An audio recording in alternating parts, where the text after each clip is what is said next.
Ajito ní àbẹ̀wò part 2. Welcome back to my YouTube channel Yoruba TV. Tí a bá part 2 movie, like and subscribe. You can drop orúkọ favorite actor àti actress in the comment section. In this movie preview, a máa sọ fún yín nígbà tí part 2 máa jáde, kí ló ṣẹlẹ̀ ní part 1 àti kí ni ohun tí ẹ máa expect ní part 2 sinimá yìí.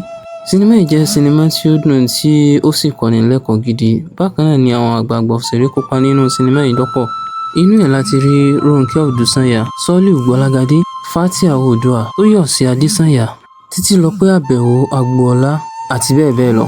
Sinimá yìí sọ nípa Ajítòní, Ọ̀rúnjà àti ọba Aríwàjoyè. Sinimá yìí parí síbi tí Ọ̀rúnjà ti kógun wá bá wọn ní ìlú.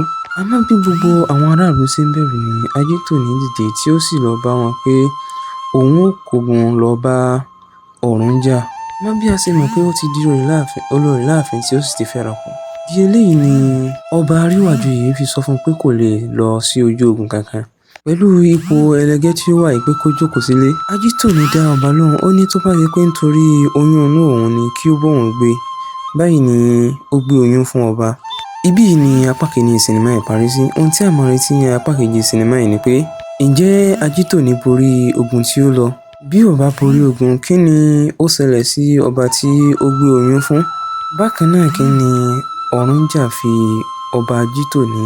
Bákan náà kí ni Ọ̀rúnjà fi ọba Aríwàjoyè rọ̀? Gbogbo eléyìí ni ẹ máa retí ní apá kejì sinimá yìí. Bákan náà ẹ máa retí apá kejì sinimá yìí láàárín ọ̀sẹ̀ méjì sísìn. Ó dìgbà kan náà.